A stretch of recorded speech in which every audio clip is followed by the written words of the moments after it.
येशू चांगला आहे, येशू चांगला आहे. येस. जाऊया देवाच्या वचनाकडे.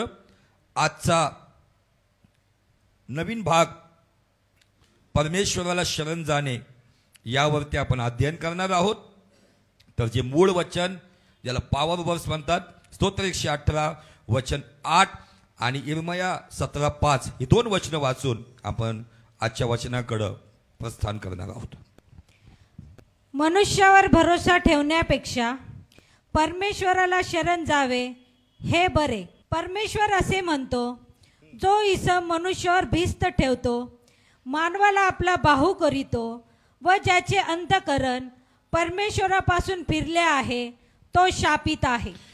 आमेन. या ठिकाणामध्ये आम्ही दोन्ही वचनं पाहतोय. स्तोत्र 118:8 सांगतं, मनुष्यावर भरोसा ठेवण्यापेक्षा परमेश्वराला शरण जाणे हे बरे. म्हणजे आमच्यासाठी हिताचं आहे, आमच्यासाठी लाभदायक आहे. आणि इर्मया म्हणतो, इर्मया 17:5 मध्ये की जो इसम मनुष्यावर भरोसा ठेवतो किंवा मनुष्यावर आपली भिस्त ठेवतो आणि मनुष्याला आपला बाहू बनवतो, ज्याचं अंतःकरण देवापासून फिरलं आहे आणि मनुष्याकडे वळलं आहे, असा व्यक्ती श्रापित आहे. तर या दोन्ही वचनांमधून आम्हाला पाहायला मिळतं की या ठिकाणामध्ये दोन्ही वचनं कशा कोणत्या संदर्भात आम्हाला विशेष जोर देऊन सांगत आहे. या दोन्ही वचनामध्ये देवाची इच्छा ही आहे की तुमची कोणतीही परिस्थिती असो, ती परिस्थिती बिकट असो, किती संकट असो, किती मोठा आजार असो, किती संसाराच्या समस्या असो, पारिवारिक समस्या असो, वैयक्तिक समस्या असो, या सगळ्या गोष्टीमध्ये तुम्हाला देवावर अवलंबून राहायचं आहे. आमेन. हालेलुया. Praise the Lord. तर आज या वचनाद्वारे परमेश्वर आम्हाला विशेष मार्गदर्शन करत आहे आणि निश्चय मी विश्वास ठेवतो की परमेश्वर या वचनांच्या द्वारे तुम्हाला योग्य दिशेत घेऊन जात आहे. तर आज आपण एका राजाच्या जीवनातून पाहणार आहोत आणि त्या राजाविषयी आज आपण पाहणार आहोत की तो आपल्या जीवनामध्ये देवाला कशा प्रकारे शरण गेला. सुरुवात केली त्यांनी, पण त्याच्या जीवनामध्ये अशी काही घटना झाली, त्या घटनेमध्ये त्याच्याकडून जे नाही करायचं ते त्यांनी केलं, परंतु पुन्हा तो सुधारला. आज आपण त्या राजाच्या जागेवरती आपलं जीवन पाहणार आहोत आणि त्या राजाचं म्हणजे हिजकिया नावाचा राजा, ज्याच्याविषयी बायबलमध्ये 3 ठिकाणामध्ये संदर्भ आम्हाला सापडतात. दुसरे राजे याचा 18वा अध्यायामध्ये सापडतं, दुसरे इतिहास 29 मध्ये सापडतं आणि यशयाच्या 37वा अध्यायात सापडतं. पण आपण दुसऱ्या राजामध्ये जाणार आहोत. तर कोणीतरी दुसरे राजे 18 अध्याय आणि वचन 1 ते 5 वाचावेत. दुसरे राजे 18 अध्याय वचन 1 ते 5. इस्रायलाचा राजा होशे बिन येला ह्याच्या कारकिर्दीच्या 3ऱ्या वर्षी यहुदाचा राजा हिजकिया बिन आहाज राज्य करू लागला. तो राज्य करू लागला तेव्हा 25 वर्षाचा होता. त्याने यरूशलेमेत 29 वर्ष राज्य केले. त्याच्या आईचे नाव अबी असे होते. ती जखार्याची कन्या. त्याचा पूर्वज दावीद याच्या सर्व करणीप्रमाणे तो परमेश्वराच्या दृष्टीने जे ठीक ते करी. त्याने उच्च स्थाने काढून टाकली, मूर्तिस्तंभे फोडले, आशेर मूर्तीचे उच्चाटन केले व मोशेने केलेल्या पितळी सापाचे चूर्ण केले. कारण हा काळ पावतो इस्रायल लोक यापुढे धूप जाळीत असे. त्यास नहुशत शैतान पितळेचा तुकडा हे नाव दिले होते. इस्रायलचा देव परमेश्वर याचवर त्याचा भाव असे. त्याच्या मागून यहुद्याच्या सर्व राजांमध्ये त्याच्या तोडीचा कोणी होऊन गेला नाही व त्याच्या पूर्वीही झाला नाही. आमेन. हालेलुया. या राजाचं नाव आहे हिजकिया. शलोमोन राजाच्या काळानंतर या इस्रायल राजांमध्ये विभाजन झालं. तुमच्या माहितीसाठी संदेश देतो आहे. विभाजन झाल्यावरती यहुदाचा राजा वेगळा झाला आणि इस्रायलचा राजा वेगळा झाला. शल्मोनानंतर हे विभाजन यासाठी झालं की ज्या चुका शल्मोनाकडून झाल्या त्यामुळे देवाने हे दोन वेगळे पार्ट केले. जे इस्रायलचे राजे होते त्याच्यामध्ये याकोबाचे जे 12 गोत्र आहेत त्याच्यापैकी 10 गोत्र एकत्र झाले आणि यहुदाच्या राजामध्ये यहुदा गोत्र आणि बन्यामीन गोत्र असे 2 गोत्र एकत्र झाले. म्हणून यहुदाचे राजे वेगळे आणि इस्रायलचे राजे वेगळे झाले. आणि त्यानंतर आम्ही या राजांच्या पुस्तकात इतिहासाच्या पुस्तकात पाहिलं, तुम्हाला थोडंसं कन्फ्युजन होईल. घडीत इस्रायलचा राजा, घडीत यहुदाचा राजा, म्हणून तुम्हाला कन्फ्युजन दूर व्हावं म्हणून व्यवस्थित सांगत आहे. पण हा जो राजा आहे याच्याविषयी दिलेला आहे की तो त्याचा पूर्वज दावीद याच्या सर्व करणीप्रमाणे तो परमेश्वराच्या दृष्टीने जे ठीक ते करी. म्हणजे हा राजा यहुदी वंशातला होता, यहुदा वंशातला राजा होता. आणि या राजाविषयी जी साक्ष आम्ही 5व्या वचनामध्ये पाहिली ती साक्ष अशी सांगती की त्याच्या मागून यहुदाच्या राजांमध्ये त्याच्या तोडीचा कोणी होऊन गेला नाही व त्याच्या पूर्वी कोणी झाला नाही. अशी जबरदस्त त्याची साक्ष आहे. हिजकिया राजाने 9 शतान हा पितळी सर्प मोशेने अरण्यामध्ये इस्रायल लोकांना ते अग्नीचे साप दंश करून चावून मारत होते. देवाकडून आलेला क्रोध होता, तो क्रोध शांत होण्यासाठी पितळी सर्प केला होता. इस्रायल लोक तिथून पुढे गेले, पण तो तात्पुरता तोडगा होता, पण त्यांनी त्यालाच भक्ती बनवून टाकली. म्हणून काही लोकांनी तात्पुरते तोडगे कुणाचे काहीतरी तेल मीठ पाणी त्यालाच भक्ती बनवून टाकली. पण इस्रायलच्या राजांपैकी हिजकियाची स्पेशलिटी आहे. जस आपण पाहिलं मोशेच्या काळानंतर आला यहोशुआ, यहोशुआ नंतर आले शास्ते, शास्ते नंतर आला सॅम्युएल, सॅम्युएल नंतर आला शौल, शौल नंतर आला दावीद, दावीद नंतर आला शल्मोन, शल्मोनानंतर 2 विभाजन झालं. 915 वर्ष कुणाच्याही डोक्यामध्ये आलं नाही की ही चुकीची आराधना आपण बंद करावी. पण हिजकिया राजाला देवाच्या आत्म्याने प्रेरणा दिली. त्याने बरोबर पाहिलं, त्यांनी कुठल्या प्रॉफेटकडे गेला नाही, कुठल्या महायाजकाकडे गेला नाही, कारण त्याला देवाचं वचन मिळालं. त्यांनी वचनामध्ये पाहिलं होतं की माझ्यासाठी कुठलीही प्रतिमा करू नको. आणि हिजकियाच्या राजकीर्तीमध्ये त्यांनी कदाचित पाहिलं, त्याच्या राजमहलामध्ये कदाचित त्याच्या गॅलरीत उभा राहून तो पाहत असेल काही लोक 9 शतांच्या उपासनेला धूप दाखवलं जात आहे. हिजकियाच्या आतमध्ये कुठंतरी ती तळमळ निर्माण झाली आणि तो विचार करून म्हटला की आता मी याला ठेवणारच नाही. आमच्यामध्ये पण अनेक परंपरा आम्ही घुसडून ठेवलेल्या आहेत जे नॉन बिब्लिकल आहेत. 3ऱ्या दिवशी फुलं टाकायला जा, 40वा करा, 10वा करा, वर्षश्राद्ध करा, या अनेक 9 शतांना आम्ही सांभाळून ठेवले. आणि मी त्याच्यावरती उत्तम रीतीने मेसेज दिलेला आहे. त्याचं चूर्ण जेव्हा तुम्ही करताल, त्या गोष्टी तुमच्या जीवनातून काढताल, जेव्हा रिच्युअल जातं तेव्हा स्पिरिच्युअल वाढतं. जेव्हा पारंपरिक गोष्टी जातात तेव्हा आध्यात्मिक गोष्टी वाढतात. पण मनुष्याला आजकाल आध्यात्मिक पेक्षा पारंपरिक खूप आवडतं. चांगले चांगले स्ट्रॉंग बिलीवर पण 40 वेळेला लेबल वेगळं दिले, नाव 40वा नाहीये, थँक्स गिव्हिंग प्रेयर आहे. मग 39व्या दिवशी कर किंवा 41व्या दिवशी कर, 40 वेळेलाच का करतो है ना. अशा अनेक गोष्टी आहेत. तर या राजाविषयी मला हिजकिया राजाविषयी खूप अभिमान वाटतो की जे ना यहोशुआच्या डोक्यात आलं, ना शास्त्यांच्या डोक्यात आलं, ना सॅम्युएलच्या डोक्यात आलं, ना शौलाच्या आलं, ना दाविदाच्या आलं, ना शल्मोन राजाचं आलं, त्यानंतरच्या अनेक राजांच्या डोक्यात आलं नाही. पण ती गोष्ट हिजकियानी कुणाची परवानगी न घेता देवाला प्रसन्न केलं. म्हणून त्याच्याविषयी साक्ष आहे की त्याच्या पूर्वी कोणी असा नव्हता ना त्याच्या नंतर कोणी असा नव्हता. हालेलुया. आणि या राजाच्या जीवनामध्ये आम्हाला पाहायला मिळते की त्याने समझौता केला नाही. Hallelujah, praise the Lord. आता पुढे जाऊया, 6 पासून पुढे काय सांगतं. तो परमेश्वराला धरून राहिला. कुणाला धरून राहिला? परमेश्वराला धरून राहिला. त्याला अनुसरण्याचे त्याने सोडले नाही. देवाच्या मागे जाण्याचं त्यांनी सोडलं नाही. परमेश्वराने मोशेला ज्या आज्ञा विहित केल्या होत्या त्या त्याने पाळल्या. त्यांनी फक्त आज्ञा ऐकल्या नाही, पाठ केल्या नाही, तर त्यांनी पाळल्या पण. यास्तव परमेश्वर त्याच्या बरोबर होता. यास्तव परमेश्वर त्याच्या बरोबर. काच त्याच्या बरोबर होता? तर त्याचं कारण की त्याने देवाच्या आज्ञेला महत्व दिलं. त्यांनी देवाची उपस्थिती सोडली नाही. देवाला जे आवडतं ते त्यांनी केलं, म्हणून परमेश्वर त्याच्या बरोबर होता. जिकडे जिकडे तो जाई, जिकडे जिकडे कुठेही तो जाई, तिकडे तिकडे त्यास यश प्राप्ती होई. आज प्रत्येकाला आशीर्वाद हाच पाहिजे. आम्हाला यश मिळालं पाहिजे, माझ्या मुलाला यश मिळालं पाहिजे, मुलीला यश मिळालं पाहिजे, कुटुंबाला यश मिळालं पाहिजे, बिझनेसमध्ये यश पाहिजे, नोकरीत यश पाहिजे, सेवेत यश पाहिजे. ज्यांना यश पाहिजे त्यांनी हिजकियाला फॉलो केलं पाहिजे की हिजकियाने काय केलं. हिजकिया हा असा व्यक्ती होता की त्यांनी कुठलंही कॉम्प्रोमाइज केलं नाही, कुठलीही तरतूद केली नाही, कुठलाही समझोता केला नाही. त्यांनी देवाला संतुष्ट करण्याचं जीवन जगला. पुढे त्याने अशूरच्या राजाविरुद्ध बंडावा केला. अशूरच्या राजाविरुद्ध बंडावा केला. त्याचा तो अंकित राहिला नाही. थांबूया.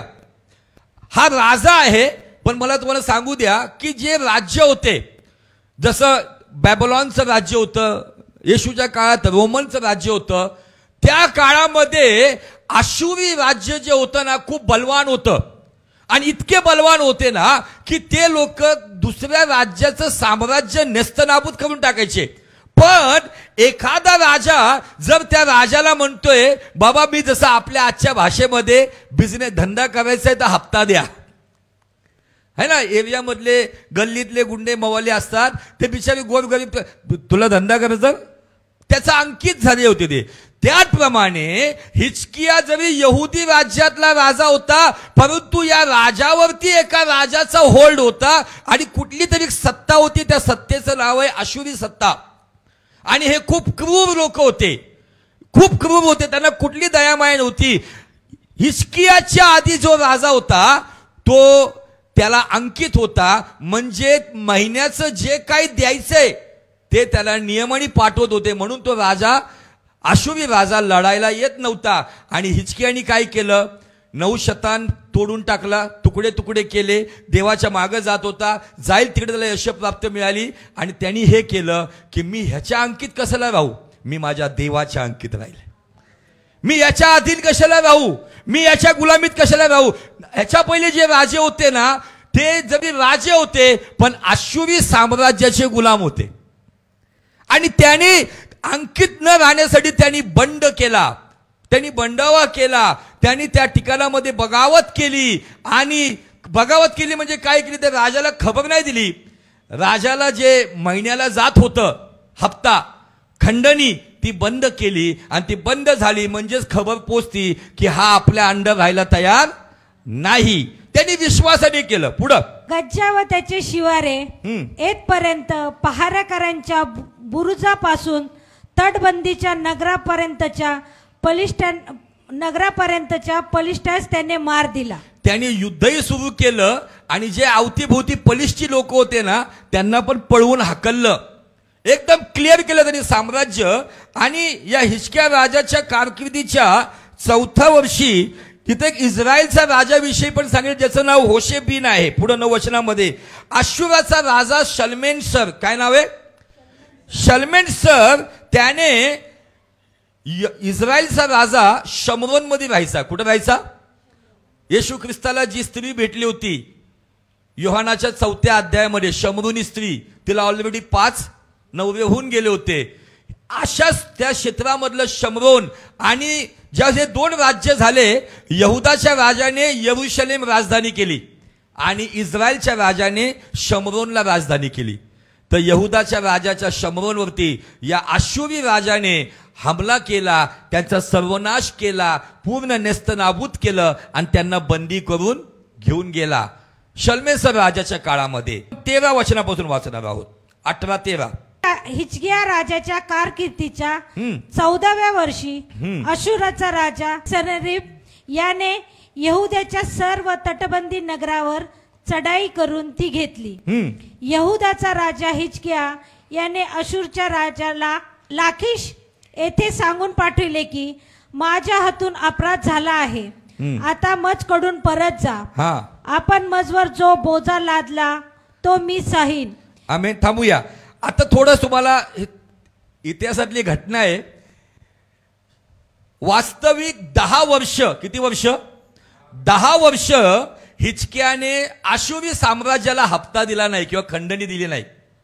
त्याचं उदाहरण म्हणजे 4थ्या वर्षी शल्मेनसर राजा इस्रायलच्या राजाचा सर्वनाश करून त्यांना बंदी करून घेऊन गेला आणि त्याच्यानंतर पुढे दिले 14व्या वर्षी म्हणजे जवळजवळ 10 वर्ष अश्शूरी राज्याला काही मिळालं नाही म्हणून त्यांनी काय केलं यहुदी राज्यावर स्वारी केली आणि यहुद्याच्या आजूबाजूचे सगळे नगर लाखीश वगैरे ताब्यामध्ये घेतले आणि त्याच्यानंतर हिजकिया राजा काय म्हणतो माहितीये का माझ्या हातून कुणाला म्हणतोय तो त्या राजाला म्हणतोय माझ्या हातून अपराध घडलाय म्हणजे त्याच्याविषयी साक्ष दिली की जो 9 शतांचे तुकडे करायला घाबरला नाही की इस्रायल लोक माझे तुकडे करतील जो 9 शतांचे तुकडे करायला घाबरला नाही ज्याने उघडपणे त्यांना खंडणी पाठवायचं बंद करायला घाबरला नाही पण ज्या वेळेला तो राजा आताचा जो राजा आहे तो वेगळा आहे पहिला राजा होता शल्मनेसर कदाचित थोडा दयाळू असेल आणि म्हणून 10 वर्ष गप्प बसला पण सनेरीब इतका क्रूर होता मी तुम्हाला त्याचे एव्हिडन्स पुढे देईल की तो विरुद्ध सेनेला त्यांचं मलमूत्र चारायचा इतका क्रूर राजा होता तो आणि या राज्याची राजधानी निनिवे होती म्हणून योना म्हणतोय की या अशा राज्याला मी का जाऊन वाचवू योना म्हणून जायला तयार नव्हता की मी जाणार नाही योनाला सांगितलं जा निनिवेला तो गेला तार्शिशला का त्याच्या मागचं कारण हे होतं की सनेरीबच्या काळामध्ये त्यांनी इतकं क्रूर काम केलं होतं तडपून सैनिकांना राजांना तो मारायचा गळा चिरून सोडायचा फक्त अशा राजाच्या राजधानीला जाऊन सुवार्ता सांगायची होती म्हणून योना गेला नाही आणि याला कळालं हिजकियाला शल्मनेसर 10 वर्ष गप्प बसला पण सनेरीब गप्प बसणार नाही म्हणून लगेच खबर पाठवली तुम्ही माझ्याकडून जे काही खंडणी घेताल जो काही बोजा माझ्यावर लादाल मी तुम्हाला देईल समझौता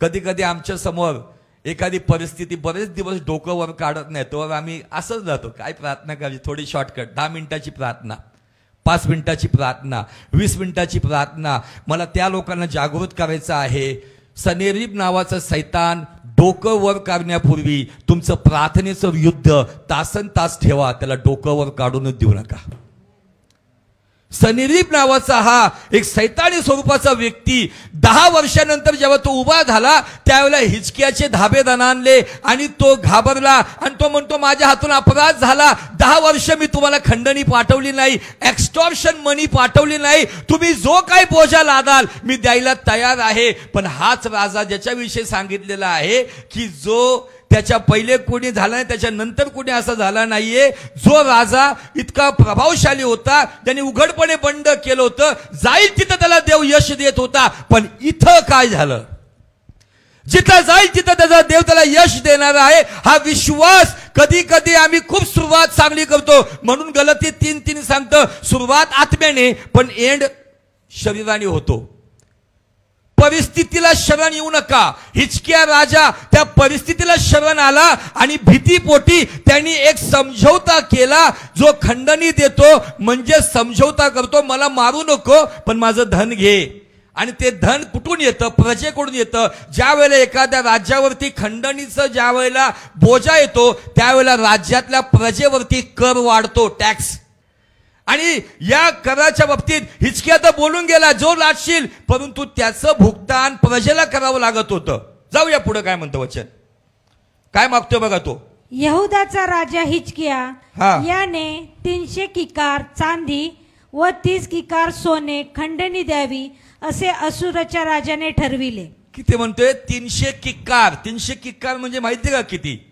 11,000 किलो 11 टन किती 11 टन चांदी मागतोय आणि 1 टन सोनं मागतोय 1,000 किलो सोनं आणि 11,000 किलो चांदी मागतोय आणि पुढे तो त्याला म्हणतोय द्यावी लागल आणि मग काय केलं बघा राजाने जो या राजाची आणखी गोष्ट मी सांगायची राहून गेली की हा राजा याने एक सुंदर काम केलं होतं की परमेश्वराचं मंदिर बरेच वर्ष बंद होतं हा राजा झाल्याबरोबर त्यांनी परमेश्वराचं मंदिर उघडलं त्यांनी मंदिराचं जीर्णोद्धार केला मंदिराचं शुद्धीकरण केलं जे कोणी वर्शिपर होते गायक वादक लेवी याजक यांना अपॉइंट केलं आणि या राजाने शल्मोन राजानंतर वलांडन सण पाळणारा हा राजा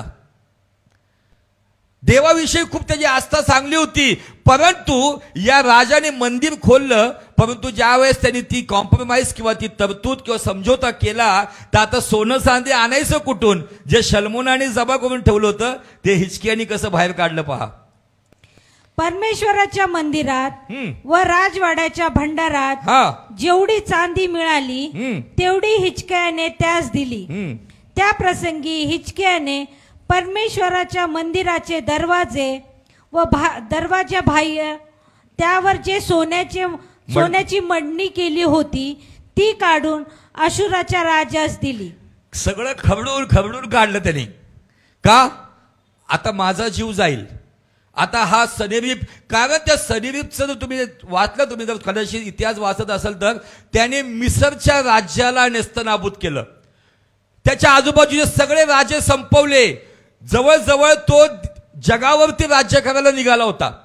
सगळे मोठे मोठे राज्य त्यांनी संपवले आणि त्यांचे देव घेऊन त्यांनी अग्नीमध्ये जाळून पण टाकले होते. निरनिराळे देवी देवता होते आणि त्याच्यामध्ये तो घमंड आला होता, मी या सगळ्यांना संपवलं. हा हिजकिया राजा काय करणार आहे? हिजकिया राजाला कळालं की बाबा ह्यांनी सगळीकडं सगळंच मॅच मारत आलाय हा, आता आमचं काय होणार? आणि त्याच्यामुळं त्याला लढण्यापूर्वी हिजकिया राजा ज्याच्याविषयी सांगितले की त्याचा पूर्व दावीद याच्या करणीप्रमाणे तो चालत होता, परंतु दावीदाचं जे साहस होतं ना, ते साहस त्यामध्ये नव्हतं.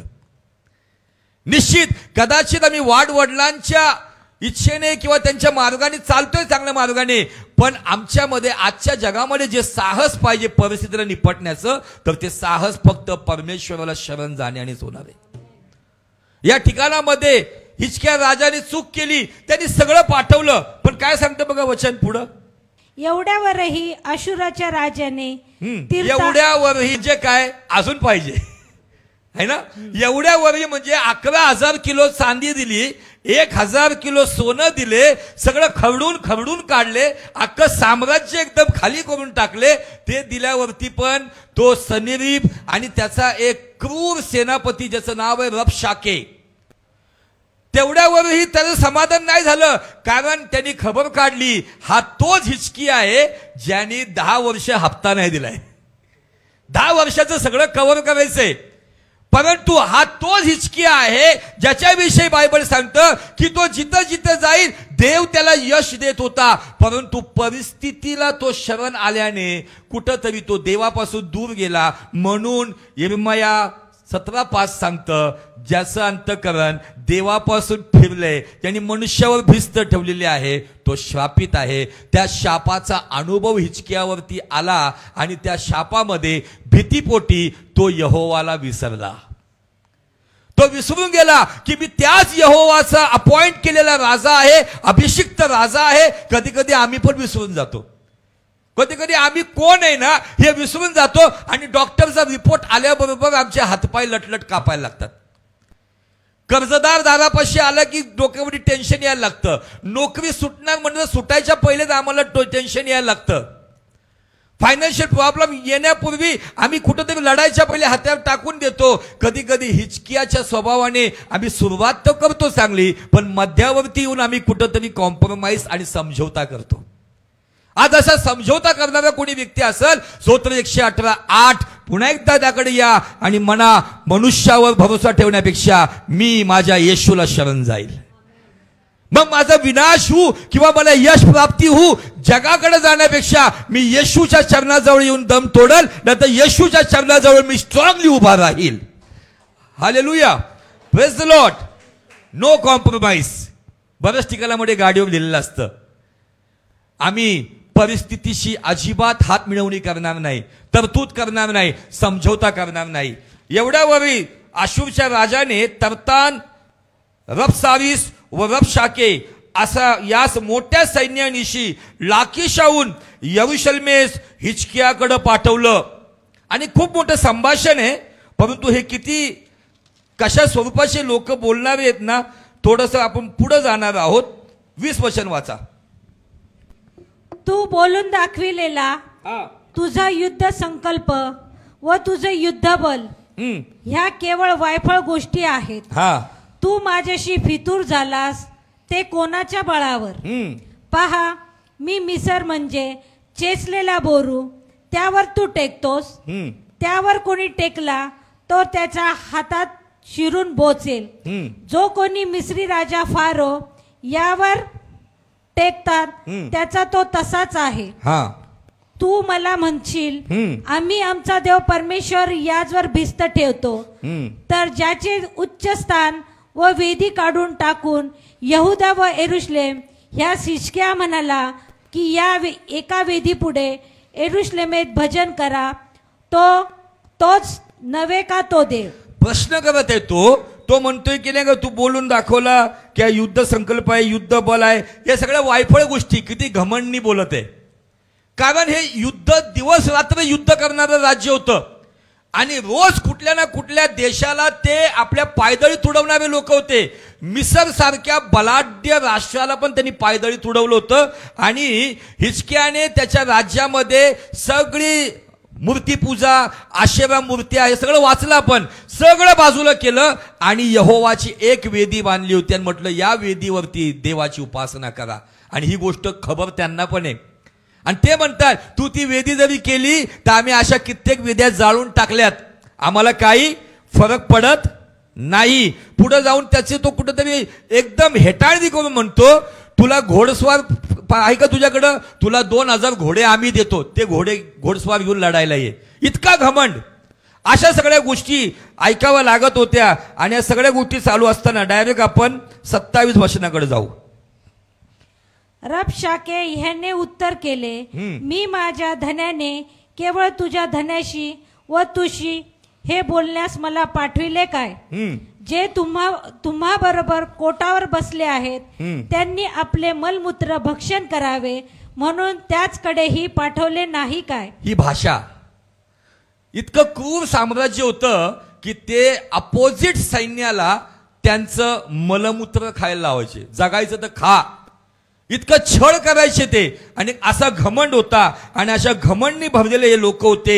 आणि अशा परिस्थितीमध्ये खूप मोठं संभाषण आहे. आणि संभाषण ऐकल्यानंतर हिजकिय्या राजाचे जे लोक गेले होते त्यांनी कपडे फाडले.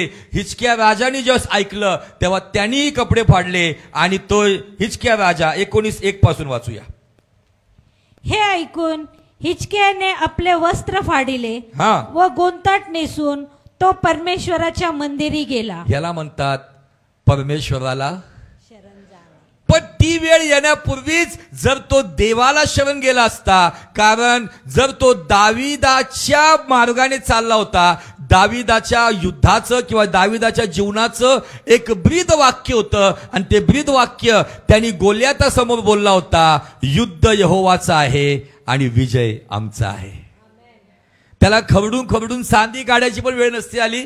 कधी कधी काय लोक खवडून आपलं गोदरेजचं कपाट, आपलं बँक बॅलन्स, एफडी बिफडी सगळी खवडून संपल्यावरती मग त्यांना देव आठवतो. असतात काही लोक हिजकियासारखे. पण मला सांगू द्या, जी चूक हिजकियाने केली ती चूक आपण न करता, आपण हे खरडाखबडीमध्ये न पडता, आपण प्रथम जशी परिस्थिती समोर आली परिस्थितीकडे न पाहता जिवंत देवाच्या उपस्थितीमध्ये गुडघे टेकून त्याला शरण ज्यावेळेस जातो, जो जीव त्याला शरण जातो त्याच तो उंच करतो. Hallelujah, praise the Lord. पण कधी कधी आम्ही प्रॉब्लेमवरती खूप चर्चा करतो, समस्यावरती खूप चर्चा करतो, आजारावरती तर काय लोक आपलं डोकंही वापरतात, असं असेल तसं असेल. पण देवाचं वचन घ्या ना.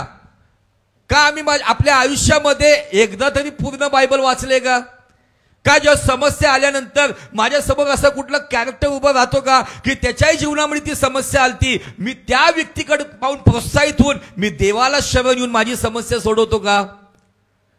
बायबल हे एकमेव जागतिक पुस्तक आहे ज्याच्यामध्ये जगातल्या प्रत्येक समस्याचं निवारण आहे. शोधणारा पाहिजे.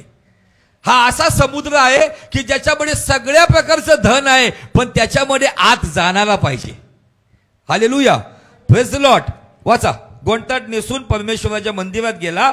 तेव्हा खानगी कारभारी याला चिटणीस शेबना याजकांपैकी वृद्ध लोक यास गोंताट नेसवले असे आमोजाचा पुत्र यशया संदेष्टा याचकडे त्याने पाठविले. कुठं पाठवले? यशया संदेष्टाकडे. यशया संदेष्टा हा हिजकियाच्या काळातला हा मेजर प्रॉफिट आहे. आणि आजकालच्या काळामध्ये हे पण चाललंय सगळं प्रॉफिटिक, परंतु त्या काळामध्ये प्रॉफिटिक मिनिस्ट्री स्पेशली राजांसाठी होती, देवाचा शब्द आणण्यासाठी. आजकालची प्रॉफिटिक मिनिस्ट्री अमेरिकेचा व्हिसा मिळेल का त्याच्यासाठी उपयोगात येते. प्रॉफिटिक मिनिस्ट्री आज नव्या करारातल्या लोकांना गरजेची नाहीये, कारण प्रॉफिटिक मिनिस्ट्री तेव्हा गरजेची होती, तर पवित्र आत्मा विशेष लोकांना विशेष वेळेमध्ये यूज करायचा. पण आम्ही आज जो पेंटिकॉस्टचा दिवस सांगतो की आमच्यावरती तो उतरून आलाय आणि आम्हाला मार्गदर्शन करण्यासाठी तो आमच्या वर आहे, तो आमच्या आत आहे, तो आमच्या बाजूलाही आहे. Hallelujah, praise the Lord. या गोष्टी समजून घेण्यासाठी आम्हाला पुढे जायला पाहिजे. पण आता बऱ्याच गोष्टी यामध्ये आहेत. पण हिजकियाने ज्या वेळेला या सगळ्या गोष्टी ऐकल्या त्यानंतर त्याने काही निर्णय घेतला. तर थोडासा पार्ट आपण इतिहासाच्या पुस्तकामधून घेऊया. दुसरा इतिहास याचा 32 अध्याय आणि वचन हीच घटना आहे. पण इतिहासामध्ये काही गोष्टी आम्हाला वेगळ्या ऐकायला मिळतात, त्याच गोष्टी आहे, पण एक्झॅक्ट काय घडलंय त्याचं विवरण आम्हाला पाहायला मिळतं. 32 अध्याय वचन 7 पासून पुढे 6 पासून वाचा. त्याने प्रजेवर सेनापती नेमून त्यास नगराच्या वेशीच्या चौकात आपल्याशी एकवट केले व त्यास धीर देण्यासाठी तो त्यास म्हणाला, दृढ व्हा, हिम्मत धरा. आशुराचा राजा व त्याच्या बरोबरचा जो मोठा समुदाय पाहून घाबरू नका, कचरू नका. त्यांच्यापेक्षा आमच्या पक्षाचा जो आहे तो मोठा आहे. आमेन, हालेलुया. जेव्हा देवाला जो शरण येतो ना, तो परिस्थितीला मोठं नाही करत. काय लोक गीत पण गातात आणि त्यांच्या डीपीला पण ते ठेवतात किंवा त्यांच्या कॉलम ट्यूनला पण ते ठेवतात. कोणतं गाणं? ये मत कहो खुदा से मेरी मुश्किलें बड़ी है, उन मुश्किलों से कह दो मेरा खुदा बडा है. हे कोणी गाणं गायलं? हिजकियाने. नंतर नव्या करारात कोणी गायलं? योहानानी. योहानाच्या पहिल्या पत्रावर 4 पासून पुढे दिले ना, 4थ्या अध्यायाच्या पुढे. जगात जो आहे त्याच्यापेक्षा आमच्यामध्ये जो आहे तो सर्वश्रेष्ठ आहे. Hallelujah, praise the Lord. या गोष्टी हिजकिया राजा प्रजेला समोर आणून बोलतोय, कारण परिस्थिती इतकी वाईट होती. 1,85,000 सैन्याने यरुशलेमला घेरा दिला होता. निश्चित त्याच्या आधी तुम्ही घरी जाऊन वाचा. हिजकिया राजाने बाहेरचे सगळे झरे, कॅनल, डॅम सगळे बंद केले होते पाण्याचे. पण हा जो सनेरीब नावाचा जो क्रूर राजा आणि त्याचा क्रूर सेनापती, त्यांच्याकडं 1,85,000 ची सेना होती. त्या सेनेने यरुशलेमला वेढा दिला होता. यरुशलेम इतकं पण मोठं नव्हतं. आम्हाला असं वाटतं इस्रायल देश लय मोठा आहे. इस्रायल देश म्हणजे आमचं महाराष्ट्र तेवढंच आहे, एवढं मोठं नाहीये. आज जे काय मी पाहतो लढाया वगैरे ज्या होत आहेत ते तेव्हापासूनच्या गोष्टी चालू आहेत. आणि या ठिकाणामध्ये त्याने उभा राहून लोकांना काय म्हणतोय? घाबरू नका, कचरू नका. पहिले घाबरलो कोण? ठीक आहे, कदाचित घाबरला असेल, पण आता देवाला तो शरण गेला, देवाच्या उपस्थितीत गेला. देवाच्या उपस्थितीने त्याच्यामध्ये एक साहस टाकलं. जो देवाला शरण येतो त्याच्यामध्ये देवाचं साहस येतं आणि ते साहस त्या परिस्थितीमध्ये स्वतःला आणि सर्वांना सावरण्याची ताकद देते. म्हणून मनुष्यावर भरोसा ठेवण्यापेक्षा परमेश्वराला शरण जाणे हे बरे. हालेलुया. काय म्हणतो? घाबरू नका, कचरू नका. त्यांच्यापेक्षा आमच्या पक्षाचा जो आहे तो मोठा आहे. सनीरीब जरी 1,85,000 लोकांची सेना घेऊन आलेला आहे, परंतु आमच्या पक्षाचा जो आहे त्याची सेना कोणता मायकालाल मोजू शकत नाही. असा सेनांचा परमेश्वर, सेनाधीश परमेश्वर आमचा आहे, ज्याचं नाव यहोवा यशवा आहे. Hallelujah, praise the Lord. आम्ही कधी कधी दुसऱ्या पार्टीचे लोक बघून आपल्या अर्ध्या पार्टीचे लोक निघून जातात. का? जो देवाला शरण येत नाही त्याच्यामध्ये भीती काम करते. जो देवाला शरण येतो तो भीतीवरती विजयी होऊन सर्वांना विजयी करतो. आमेन. पुढे. मांसमय भुजांचा त्यास आधार आहे. त्या लोकांना मांसमय भुजांचा आधार आहे, म्हणजे मांस असलेले जे मनुष्य आहेत त्यांचा आधार आहे. पण आम्हास मदत करावयास आम्हाला मदत करावयास व आमच्या लढाया लढावयास व आमच्या लढाया लढावयास आमचा देव परमेश्वर आम्हा बरोबर आहे. आमचा देव परमेश्वर आम्हा बरोबर आहे. हालेलुया. तुमच्या ऑफिसमध्ये लढायला तुमचा देव तुमच्या बरोबर आहे. तुमच्या बिझनेसमध्ये लढायला तुमचा देव तुमच्या बरोबर आहे. तुमच्या कुटुंबाच्या वतीने लढायला तुमचा येशू तुमच्या बरोबर आहे. होता नाही आहे. हे कुठून आलं? ज्या वेळेला हिजकियाने वस्त्र फाडलं, गोंटाट नेसलं आणि सगळं सोडून आपली युक्ती आपली पहिले त्यांनी कॉम्प्रोमाइज कशावर केलं होतं? तो मनुष्याला शरण गेला आणि त्याने धनावरती विश्वास ठेवला म्हणून 11,000 किलो चांदी आणि 1,000 किलो सोनं पाठवून असं वाटलं की प्रॉब्लेम संपला. म्हणून म्हणतो धनाला शरण येऊ नका, ज्ञानाला शरण येऊ नका, तुमच्या युक्तीला शरण येऊ नका, तुमच्या पर्सनॅलिटीला शरण येऊ नका, तुमच्या नॉलेजला शरण येऊ नका, तुमच्या अनुभवाला शरण येऊ नका. शरण यायचं तर येशूला या. तो या सर्व परिस्थितीमध्ये अलगद बाहेर काढेल. हालेलुया. हिजकियाला वाटलं माल पाणी भेज दिया, टेन्शन फिनिश. पण तो म्हणतो एवढ्यावरही तो गप्प बसला नाही. जर पहिलेच गोंटाट नेसून यशया संदेशाला सोबत घेऊन जर ते गेले असते तर मला सांगू द्या 11,000 किक्कार सोनं चांदी तसं मिळालंच असेल. कारण देवानी परत आपलं नुकसान होऊ देत नाही. सर्व डबल त्यांनी पाठवलं असेल. पुढं यहुदाचा राजा हिजकिया ह्याच्या या बोलण्यावर सर्व प्रजेने भरोसा ठेवला. तुम्ही म्हणता माझा कोण भरोसा ठेवणार? पहिले राजांनी भीतीपोटी प्रजेसाठी सगळा माल पाठवून दिला. पण त्याच्यानंतर आल्यावरती जी भाषा त्यांना ऐकायला मिळाली त्याच्यावरती सर्वांचे धाबेदान आणले. पण हे सगळे ज्या देवाला शरण गेले आणि एक लीडर ज्या वेळेला देवाला शरण येतो त्या लीडरला फॉलो करणारे सगळे भरोसा ठेवतात. आज काही चर्चेमध्ये फक्त ज्ञानाला शरण येणारे, फक्त अनुभव आणि स्ट्रॅटेजी, मिनिस्ट्रीच्या स्ट्रॅटेजीचे मोठे मोठे सेमिनार्स आहेत. पण देवाला शरण येणारे कुठल्या सेमिनार्सला महत्व देत नाही. ते देवाला शरण येतात आणि त्यांच्यावर त्यांचे लोक भरोसा ठेवतात. आणि माझा विश्वास आहे निश्चित आम्ही जे देवाला शरण येतोय निश्चित तुम्ही देवावर भरोसा ठेवणारे लोक आहात. Hallelujah. Praise the Lord. Direct 20 वचन 32-20. यावरून हिजकिया राजा आणि संदेष्टा यशया बिन आमोज या दोघांनी प्रार्थना केली आणि स्वर्गाकडे पाहून धावा केला. काय केली दोघांनी? प्रार्थना. आजकालचे राजा आणि भविष्यवक्ते फक्त भविष्यवाणीच करत आहेत. कुठल्या प्रॉब्लेम साठी मागच्या ज्या 2 पिढ्या आल्या होत्या त्याच्यामध्ये एक प्रॉफिट कुठं सापडला नाही मला काहीतरी मार्गदर्शन करायला. कुठे गेलते हे प्रॉफिट? मी प्रत्येक प्रॉफिटला कुठल्या भविष्यात हे विचारतो कोविड मध्ये कुठं होता तू? सगळे गायब झाले होते. काय माजला होता सगळीकडं. एक प्रॉफिट दिसत नव्हता जो मोठ्या मोठ्या गोष्टी बोलत होता, मोठी गर्दी घेऊन चर्च चालवणार होता.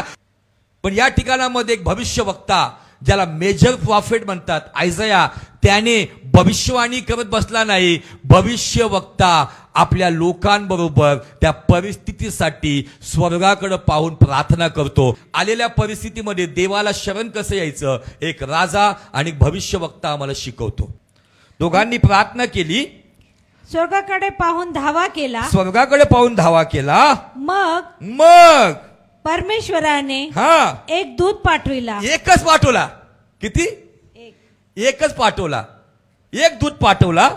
त्याने अशुराच्या राजाच्या छावणीतील सर्व शूरवीर प्रमुख व त्याचे नायक यांचा सप्पा उडविला. सप्पा उडवला म्हणजे त्याची एक तलवारच एका ह्याच्यामुळेच काम झालं. तेव्हा तो फजित होऊन आपल्या देशात परत गेला. तो आपल्या दैवतांच्या देवळात असता त्याच्या पोटच्याच मुलांनी त्यास तलवारीने मारून टाकले. या प्रकारे परमेश्वराने हिजकियास व यरूशलेमेकरांना अशुराच्या राजा सनहेब्री ह्याच्या हातातून व इतर सर्वांच्या हातातून वाचविले आणि तो त्या सर्व बाजूंनी मार्गदर्शक झाला. आमेन. हालेलुया. नीतिसूत्र 3:5 सांगतं आपल्या बुद्धीने स्वतःस शाना समजू नको, तर आपल्या सर्व मार्गात त्याचा आदर कर, म्हणजे तो तुझा मार्गदर्शक होईल. आमेन. तुम्ही म्हणताल की कुठं आम्हाला आकडा तर नाही मिळाला 1,85,000चा. आपण राजे पाहिले, इतिहास पाहिले, तर यशयाकडे येऊ वाटलं असतं आपण. यशयाचा 37 अध्याय आणि वचन 36. मग परमेश्वराच्या देवदूताने जाऊन अशुराच्या गोट्यातल्या 1,85,000 लोकांस मारले. मुंग्यांसारखी सेना होती. सकाळी जेव्हा राजा उठल्यानंतर त्यांनी सगळीकडे प्रेतच पाहिली. ते 11,000 किलो चांदी आणि 1,000 किलो सोनं, त्याच्याबरोबर आणखी 11,000 किलो त्यांनी लाखीशवरती निम्न देशातून लुटलेलं, ते पण लुटून कदाचित हिजकिया राजा घेऊन गेला. कारण माझा आणि तुमचा देव ज्यावेळेस त्याला आम्ही शरण येतो, आमचं नुकसान आम्हाला दुपटीने भरपाई करून देतो. एका रात्रीत काम तमाम झालं. एका रात्रीत. आम्ही का चिंता करतोय मग? ज्याला शरण यायचे त्याला शरण या. अशी पण परिस्थिती बदलत नाही ना, तुम्ही त्याला शरण या. बायबल सांगतं यशयाने आणि हिजकिया या दोघांनी प्रार्थना केली, स्वर्गाकडे पाहून धावा केला. देवाने एकच माणूस वरून पाठवला. बास. 1,85,000ला मारायला एक कापी आहे. कोणती अडचण घेऊन बसलो आम्ही? कोणत्या विचार? कधी कधी आमचा अनुभव लय मध्ये आड येतो. आमच्या अनुभवावर आम्ही जातो. पण ज्यावेळेस देवाकडे जाता, त्याला शरण येता, स्वतःला पूर्ण रिकामी करा आणि म्हणा, प्रभू मी काय करू शकत नाही, तू आता सगळं चालव. हिजकियाने आपलं साम्राज्यात किती सैनिक आहेत, किती लोक आहेत, ते काही मोडलं नाही.